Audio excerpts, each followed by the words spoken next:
भारत के मध्य एशिया से संपर्क और उनके परिणाम। लगभग 200 ईसा पूर्व से जो काल आरंभ होता है उसमें मौर्य साम्राज्य जैसा कोई बड़ा साम्राज्य दिखाई नहीं देता। उस काल का उत्कर्ष है मध्य एशिया और भारत के बीच घनिष्ठ और व्यापक संपर्क।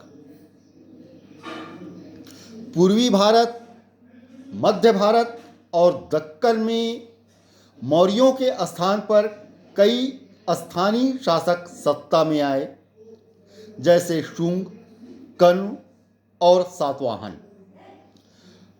पश्चिमोत्तर भारत में मौर्यों के स्थान पर मध्य एशिया से आकर जमे कई राजवंशों ने सिंहासन पर कब्जा किया। ये जो मौर्य साम्राज्य के अवशेष पर ये सब राजवंश स्थापित हुए थे, जो बाहर से आए थे। एक तो व्यापारिक संपर्क भी रहा, राजनीतिक संपर्क भी रहा, यदा कदा वैवाहिक संपर्क भी रहे। जैसे चंद्रगुप्त मौर्य साम्राज्य के जो संस्थापक थे, चंद्रगुप्त मौर्य, उनका विवाह एक यूनानी राजकुमारी से हुआ। व्यापक राजनीतिक संपर्क हुए, राजदूतों का आदान प्रदान हुआ, व्यापारिक संपर्क भी स्थापित हुए। और बाहर से आकर जब कई आक्रांताओं ने मौर्य साम्राज्य के अवशेष पर अपना शासन स्थापित किया, तब भी भारत के मध्य एशिया से संपर्कों को बल मिला। इसमें प्रमुख है हिंद यूनानी संपर्क। लगभग 200 ईसा पूर्व से बार बार यूनानियों के हमले होने लगे थे। सर्वप्रथम यूनानियों ने हिंदू कुश पार किया। वे उत्तर अफगानिस्तान के अंतर्गत वक्छू या ओक्सस नदी के दक्षिण बैक्ट्रिया में राज करते थे।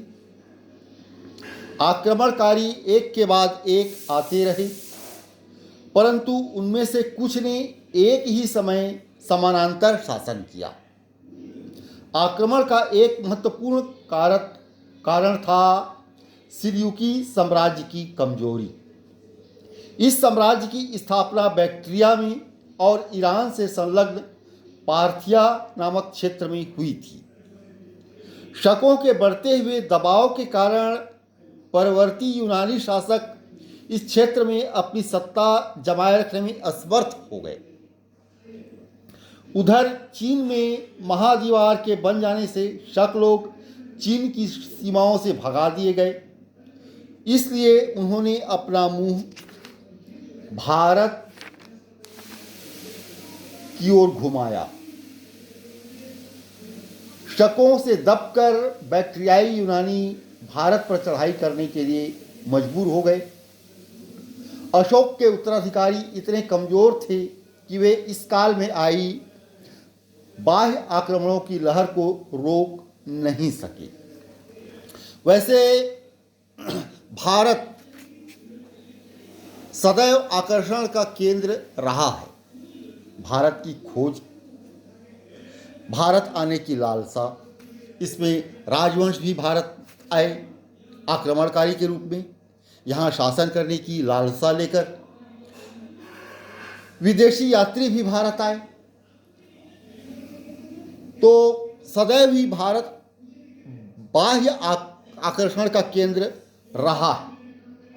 भारत पर आक्रमण सबसे पहले यूनानियों ने किए, जो हिंद यूनानी या बैक्ट्रियाई यूनानी कहलाते हैं। ईसा पूर्व दूसरी सदी के आरंभ में हिंद यूनानियों ने पश्चिमोत्तर भारत के एक विशाल क्षेत्र पर कब्जा कर लिया। यह क्षेत्र सिकंदर द्वारा जीते गए क्षेत्र से भी बड़ा था। कहा जाता है कि वे अयोध्या और पाटलिपुत्र तक चढ़ आए थे, परंतु वे लोग भारत में मिलजुल कर शासन कायम नहीं कर सके। दो यूनानी राजवंशों ने एक ही समय में पश्चिमोत्तर भारत में समानांतर शासन किया। सबसे अधिक विख्यात हिंद यूनानी शासक मिनांदर, जिसका काल 165 से 145 ईसा पूर्व है, वह मिलिंद के नाम से भी जाना जाता है।